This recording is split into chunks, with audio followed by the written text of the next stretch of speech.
Sports roundup के साथ मैं हूं सना अमजद। कहते हैं कि हर किसी को जिंदगी में वो सब कुछ नहीं मिलता जो उसे पसंद होता है। ताहम शायद ये बात मिसबाह और यूनुस पर पूरी नहीं उतरती और जिन्होंने अपने आखिरी टेस्ट में वो एजाज़ हासिल किया जो उनसे पहले किसी भी अजीम खिलाड़ी को नहीं मिला। वेस्ट इंडीज़ के खिलाफ तीसरे टेस्ट मैच में पाकिस्तान ने सनसनीखेज मुकाबले में कामयाबी हासिल करके दोनों खिलाड़ियों को शानदार अंदाज में रुखसत किया। ये 59 ईयर्स में पहला मौका था जब पाकिस्तान ने वेस्ट इंडीज़ को उसी की सरजमीन पर टेस्ट सीरीज में शिकस्त दी। यासिर शाह ने 5 खिलाड़ियों को पवेलियन लौटाया, हसन अली ने 3 जबकि मोहम्मद अब्बास और मोहम्मद आमिर ने एक खिलाड़ी को आउट किया।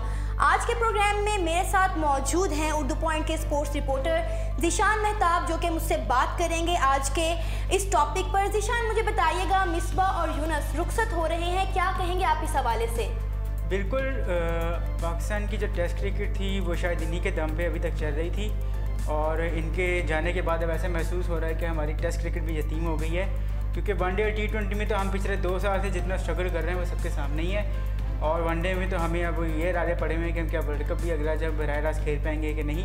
टेस्ट टीम हमारी अभी तक स्टेबल थी और इन 2 कंधों पे चल रही थी। इन्होंने पिछले 8 साल से इस टीम का बार उठा के रखा हुआ था। ये नौजवान खिलाड़ियों को लेके आगे चल रहे थे, अपना तजर्बा उन्हें मुंतकिल कर रहे थे। मिसबाह की जो लीडरशिप थी वो सबके सामने है।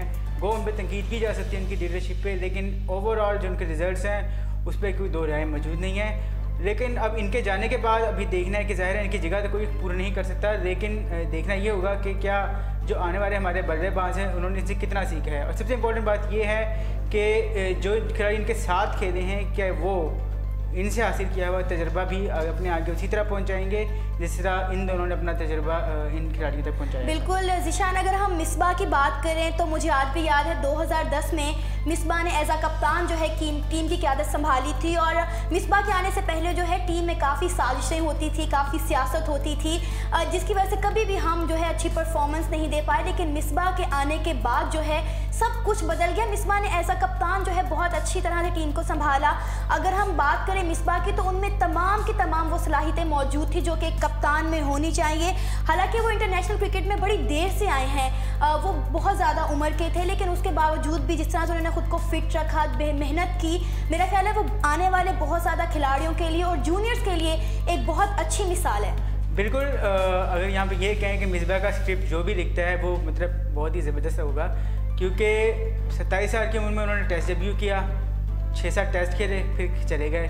2007 में इंडिया की सीरीज़ में वापस आए, बहुत अच्छी परफॉर्मेंस थी इंडिया के अंदर, फिर चले गए। 2007 के वर्ल्ड T20 में वो शॉट खेला जो आज तक कोई नहीं भूला और कोई भी भूलेगा भी नहीं। फिर उनको निकाल दिया गया। 2009 के और ऑस्ट्रेलिया में वो वापस आए, बुरी तरह फेल हुए और उसको तो ऐसा शायद महसूस हुआ कि उनका टेस्ट कैरियर ख़त्म हो चुका है और शायद मिसबाह भी यही सोच रहे थे कि उनको रिटायरमेंट ले लेनी चाहिए। लेकिन फिर 2010 में जो स्पॉट फिक्सिंग का मामला हुआ इंग्लैंड में, उसके बाद पीसीबी के पास शायद ये कोई ऑप्शन ही नहीं थी कि वो मिसबाह के अलावा किसी को कप्तानी देते। क्रिकेट के रूम के अंदर उन्हें कप्तानी दी गई और शायद यही सोचा गया है कि मैं भी 2 साल 3 साल हम गुजार देंगे ये तूफ़ान, लेकिन उनकी परफॉर्मेंस और उनकी कप्तानी देखने के बाद शायद पीसीबी का दिल ही नहीं किया कि किसी और को कप्तानी दे। बिल्कुल ज़ीशान, एक डगमगाती हुई कश्ती को एक तूफान से निकाल कर कश्ती को ला कर संभालना जो है बहुत बड़ी बात होती है। मिसबाह की अगर हम क़यादत की बात करें कि उन्होंने जिस तरह टीम को संभाला एज आ कप्तान, तो मेरा ख्याल है कि कोई भी एक चीज़ ऐसी नहीं होगी जो काबिल तारीफ़ ना हो। बिल्कुल, क्योंकि अगर आप देखें तो पाकिस्तान में जो कप्तानी की तारीख है वो बहुत ज़्यादा अच्छी नहीं है। यहाँ कुछ कप्तान, मतलब एक आधा कप्तान शायद इमरान खान जैसे ही होगा कि जिसने अपने दम पे कप्तानी की, नहीं तो जो नॉर्मली कप्तान आते थे मुआज़्ज़त के साथ वो डमी कप्तानी रखते थे। ऐसा लगता था कि उनकी डोरियाँ पीछे से कोई हिला रहा है और वो उसे कप्तानी कर रहे हैं। मिसबाह ने इस ट्रेंड को बदला, उन्होंने भी मतलब कप्तानी अपने तरीके से की, लेकिन ये उनका स्टाइल था। वो हमेशा से ऐसे ही खिलाड़ी थे, पीछे रह के बैकफुट पे खेलने वाले खिलाड़ी थे, उतने जा रहे मिजाज कप्तान भी नहीं थे, लेकिन उनका जो तरीका था उन्हें सूट करता था। और उनके लिए अच्छी बात ये थी कि जो टीम मिली उसमें जो बॉलर और बैट्समैन मिले वो बिल्कुल उन्हीं की तरह उनके नक्शे कदम पे चलने वाले थे और इसने को ये फ़ायदा दिया कि वो गेम पे होल्ड अपना कायम रखते थे। और जब वो एक दफ़ा गेम पे अपना होल्ड कायम रखते थे तो उसके बाद मिसबाह को हराने वाला कोई। अब कल का मैच ही हम देख लें कि कितनी अच्छे तरीके से और कितनी मतलब आखिरी दम तक जो है हमारी टीम ने लड़ा है और आखिरी दम तक हम लोगों ने अच्छा परफॉर्म किया है। तो मेरा ख्याल ये सारा का सारा क्रेडिट जो है वो मिसबाह की कप्तानी को ही जाता है। ज़ीशान, देखें एक टीम को लेकर चलना जो है ना वो सारा कप्तान के कंधों पर होता है, क्योंकि टीम में आपको भी पता है कि बहुत ज़्यादा सियासत होती है, लड़ाई झगड़े, जहाँ पे सब मिलकर रहते हैं, कोई ना कोई ऐसी बातें होती हैं, तो कप्तान के कंधों पे सारी जिम्मेदारी होती है किस तरह टीम को लेकर चलता है। और कल जो मैं कहती हूँ कामयाबी पाकिस्तानी टीम ने हासिल की है, जो तारीख कल पाकिस्तानी टीम ने रकम की है, आज तक कोई भी एशियन कप्तान ये नहीं कर सका। बिल्कुल यही बात है कि यही मिसबा का एजाज़ है कि उन्होंने वो रिकॉर्ड तोड़े जो पाकिस्तान का कोई कप्तान नहीं तोड़ा था, कोई तोड़ नहीं सका था।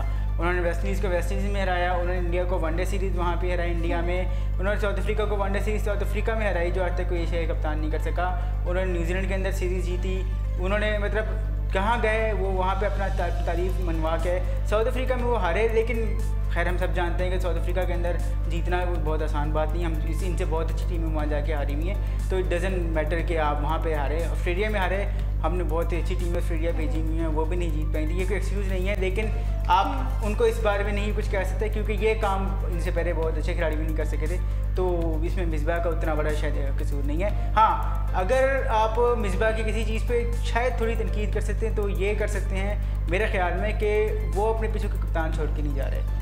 अगर मेरे साथ पूछे तो मैं ये कहूँगा कि वो अपने पीछे के कप्तान छोड़ के नहीं जा रहे, क्योंकि जो अच्छे खिलाड़ी अच्छे कैप्टन थे उन्होंने हमेशा अपने पीछे कप्तान छोड़े, मिसबा ये नहीं कर सके।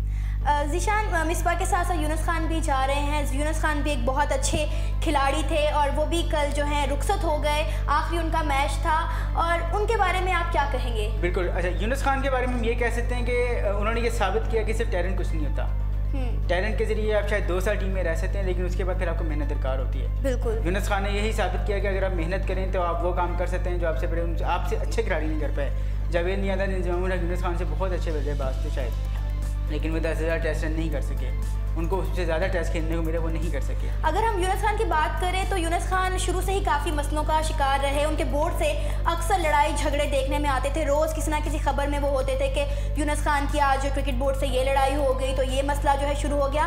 18 महीने जो है, मुझे याद है कि 1 साल से ऊपर का वक्त था जब वो क्रिकेट से बिल्कुल बाहर रहे और ऐसा लगता था कि यूनुस खान का करियर जो है ख़त्म हो गया है, अब बस इनका दी एंड हो गया है क्रिकेट का, लेकिन फिर भी वो जम कर रहे और कल इतनी अच्छे तरीके से रुखसत हुए, तो मैं कहती हूँ ये बहुत ही एक अच्छी और बहुत बेहतरीन मिसाल है। बिल्कुल, यूनुस खान हमेशा से पीसीबी के शायद गुड बुक्स में नहीं रहे क्योंकि वो खुलकर बोलने वाले आदमी थे। मुझे आज भी याद है 2005 में जब इंडिया गए थे तो यूनुस खान की फॉर्म अच्छी नहीं थी, कलकत्ता टेस्ट से कवर शायद उनको कह दिया गया था कि ये तुम्हारी आखिरी हो सकती है, फिर उन्होंने कलकत्ता में 150 मारा और फिर बेंगलोर के अंदर वो उन्होंने 267 किया जो आज भी लोगों को याद है। हमने वो टेस्ट जीता, हमने वो सीरीज़ बराबर की, उसके बाद हम इंग्लैंड गए, यूनुस खान ने वहाँ जाके भी इंग्लिश खिलाड़ियों की खूब धुलाई की और उसके बाद यूनुस खान ने पीछे मुड़ के नहीं देखा, वो स्कोर करते रहे, वो सेंचुरियाँ बनाते रहे, वो डबल सेंचुरियाँ बनाते रहे, उन्होंने ट्रिपल सेंचुरी स्कोर कर डाली, उन्होंने वो काम कर डाले जो हम पहले कोई नहीं कर सका था। बोर्ड उनके पीछे पड़ा रहा, बोर्ड शायद उनको निकालने के दर पे रहा, लेकिन उन्होंने अपना जवाब बल्ले के ज़रिए दिया, 10,000 रन कर दिए, 34 सेंचुरियाँ कर दी, 33 सेंचुरियाँ कर दी और शायद हिस्ट्री उनको उस खिलाड़ी के तौर पे याद रखेगी कि जिसे किसी ने नहीं सोचा था कि वे 10,000 रन कर सकेगा पाकिस्तान के लिए, लेकिन उन्होंने कर दिखाया। बिल्कुल, यूनुस और मिसबा को सभी जो है बहुत अच्छे अल्फाज में याद रखेंगे। ज़ीशान, आपको क्या लगता है कि यूनुस और मिसबा के जाने के बाद हमारे पास क्या उनके मुतबादिल कोई खिलाड़ी मौजूद हैं? क्या पीसीबी ने कुछ ऐसे प्लेयर्स बनाए हैं, कुछ ऐसे खिलाड़ी जो हैं वो लाए हैं कि जो इन 2 खिलाड़ियों को रिप्लेस कर सकें? अच्छा, हमारी डोमेस्टिक क्रिकेट का यही प्रॉब्लम है कि हम अपने खिलाड़ियों का बैकअप तैयार नहीं करते। ये प्रॉब्लम 70 साल से है और अभी भी चलेगा क्योंकि यूनुस और मिसबा का मुतबादिल तो कोई नहीं हो सकता। अच्छे खिलाड़ी मौजूद हैं, फवाद आलम, उस्मान सलाहुद्दीन, फ़खर जमान, बाबर आजम तो खेल रहे हैं, मतलब और 2-3 अच्छे खिलाड़ी हैं जो डोमेस्टिक क्रिकेट परफॉर्म मुसलसल कर रहे हैं, लेकिन क्या वो इंटरनेशनल क्रिकेट में आके इस इंटरनेशनल क्रिकेट के प्रेशर सह पाएंगे, ये कहना कपड़े रज़ाक होगा क्योंकि जाहिर है डोमेस्टिक क्रिकेट में हमारी जो हाल है पिचेस बॉल्स और ये सारा कुछ, ये हमारी इंटरनेशनल क्रिकेट का मुकाबला कभी भी नहीं कर सका और जिस तरह के हालात हैं ऐसा नहीं लग रहा मुझे कि अगले 20 साल भी शायद हम डोमेस्टिक प्लेयर्स के साथ इंटरनेशनल क्रिकेट खेल पाएंगे उस तरह से। तो ये पीसीबी के लिए एक बहुत बड़ा चैलेंज है कि वो यूनुस और मिसबा का मुतबादिल ढूंढें। जाहिर है वो यूनुस और मिसबा तो नहीं हो सकते, लेकिन एटलीस्ट वो जो खिलाड़ी आए वो ये कोशिश करें कि पाकिस्तान की टीम को उतना स्टेबल रखें कि अगले 6 साल 7 साल बाद जब पाकिस्तान की टीम उधर ही खड़ी हो या उससे अच्छी जगह पे खड़ी हो जहाँ यूनुस और मिसबा छोड़ कर जा रहे हैं। मेरा ख्याल है कि अब टीम को एक मिसबा के बाद एक और मिसबा जैसे कप्तान की ही ज़रूरत है जो टीम को संभाल सके। आपको लगता है कि पाकिस्तान क्रिकेट बोर्ड के पास कोई ऐसा कप्तान है जो मिसबा जैसा होगा या कौन अगला कप्तान कौन होगा टीम का? मेरा ख्याल है कि पाकिस्तान टीम को जो अगला कप्तान होगा वो सरफराज अहमद होगा। पीसीबी ने सोचा था अजहर अली को कप्तानी देने का, लेकिन जो उनकी वनडे कप्तानी देखी गई है उसके बाद से पीसीबी ने ये इरादा मुलतवी कर दिया कि उनको कप्तान देना जाए टेस्ट का। मिसबा जैसे कप्तान की ज़रूरत है, मैं एग्री नहीं करता क्योंकि शायद मिसबा की कप्तानी इंटरनेशनल लेवल पे थोड़ी मतलब बैकफुट की कप्तानी होती थी। वो जारह मिजाज कप्तान नहीं थे, वो समटाइम्स अटैक करने के बजाय डिफेंसिव मूड में चले जाते थे। तो शायद इस तरह की कप्तानी अब आज के दौर में नहीं चल सकती। हमें ऐसा कप्तान चाहिए जो लड़ के हारे, किसी को मसला नहीं होगा लेकिन लड़े। तो मिसबा जो थे वो ऐसे कप्तान थे कि जो ज़रा बैकफुट पे खेला करते थे, वेट कर रहे होते थे कि कोई गलती करे, अगर गलती नहीं की किसी ने और ने तो फिर हम मुश्किल में फंस जाते थे, और जब गलतियां होती थी तो हमने मैचेस भी जीते हैं। लेकिन मिसबा की कप्तानी पे आप उस तरह से तनकीद नहीं कर सकते, क्योंकि उन्होंने जिस दौर में पाकिस्तान टीम की संभाली है क़यादत, उसमें पाकिस्तान के पास भी कोई एक्स्ट्रा ऑर्डिनरी प्लेयर थे नहीं। मिसबा के पास जो रिसोर्सेज थे उन्होंने बहुत अच्छे तरीके से इस्तेमाल किए, और उन्होंने जो हमें मेमोरीज़ दी हैं वो बहुत अच्छी मेमोरीज हैं। तो हम यही चाहेंगे कि जिस तरह से वो रुखसत हुए हैं हमें उन्हें इसी अच्छे अंदाज में रुखसत करना चाहिए था। ज़ीशान, दोनों खिलाड़ियों के रिटायरमेंट के बाद पाकिस्तान क्रिकेट बोर्ड को कितना बड़ा नुकसान हो रहा है? इन खिलाड़ियों की खिलाफपुर कैसे होगी? पाकिस्तान क्रिकेट बोर्ड को काफ़ी ज़्यादा नुकसान हुआ है, क्योंकि हमारी टेस्ट टीम जो थी ये बहुत अच्छी परफॉर्मेंसेस दे रही थी पिछले 6-7 साल से, और इसमें इनका सबसे बड़ा हाथ था। सईद अजमल को नहीं भूलना चाहिए, ज़ाहिर है उनका भी इसमें बहुत बड़ा किरदार था, और भी अब्दुर्रहमान और इन जैसे कई ऐसे प्लेयर थे जिन्होंने अपने अपने हिस्से डाले हैं इसमें। तो इन दोनों के जाने के बाद पाकिस्तान क्रिकेट बोर्ड को सबसे बड़ा अब ये एक चैलेंज दरपेश है कि वो इन दोनों के मुतबादल तलाश करे। इन जैसे ना हो, बेशक वो हो भी नहीं सकते, लेकिन कुछ ऐसे खिलाड़ी हों जो हमें नज़र आ रहा हो कि हाँ ये अगले 10 साल 15 साल इस टीम की कर सकते हैं, मतलब कि खेल सकते हैं और अपना नाम बना सकते हैं। यूनुस खान मिसबा नहीं बने, अपना नाम बनाया अपने तरीके से। जिस तरह अब वही बात है कि जिस तरह विराट कोहली ने तेंदुलकर के साए से निकल के अपना नाम बनाया, इसी तरह ये अब जो टीम है इनमें से कोई निकले उनके साए से और अपना नाम खुद बना दे। बिल्कुल, और हमारे नौजवान खिलाड़ियों के लिए वे दोनों बहुत बेहतरीन मिसाल है, क्योंकि मिसबा इतनी उम्र के बावजूद जो है वो बहुत मेहनत करते थे। बेशक उनमें फिजिकल या फिटनेस के बहुत मसले होंगे, लेकिन उन्होंने मेहनत से ये साबित कर दिया कि मेहनत आप करोगे तो मेहनत में बरकत है। तो मेरा ख्याल है नौजवान खिलाड़ियों के लिए, हमारे आने वाले खिलाड़ियों के लिए यूनुस खान और मिसबाह-उल हक एक बेहतरीन मिसाल है।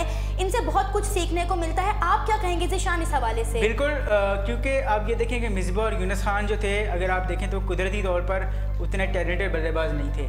अगर आप इन्हें पाकिस्तान की सबसे अच्छी टीम के अंदर डालना चाहें तो शायद इनकी जगह भी नहीं बनेगी, अगर आप जानना चाहें। लेकिन अगर आप स्टैट्स पे जाएंगे तो ये पाकिस्तान की किसी भी टीम में घुस सकते हैं सिर्फ स्टैट्स के ऊपर। और उन्होंने ये प्रूव किया है कि सिर्फ टैलेंट काफ़ी नहीं होता, हार्ड वर्क ज़रूरी होता है, थोड़ी बहुत रख भी ज़रूरी होती है, लेकिन हार्ड वर्क।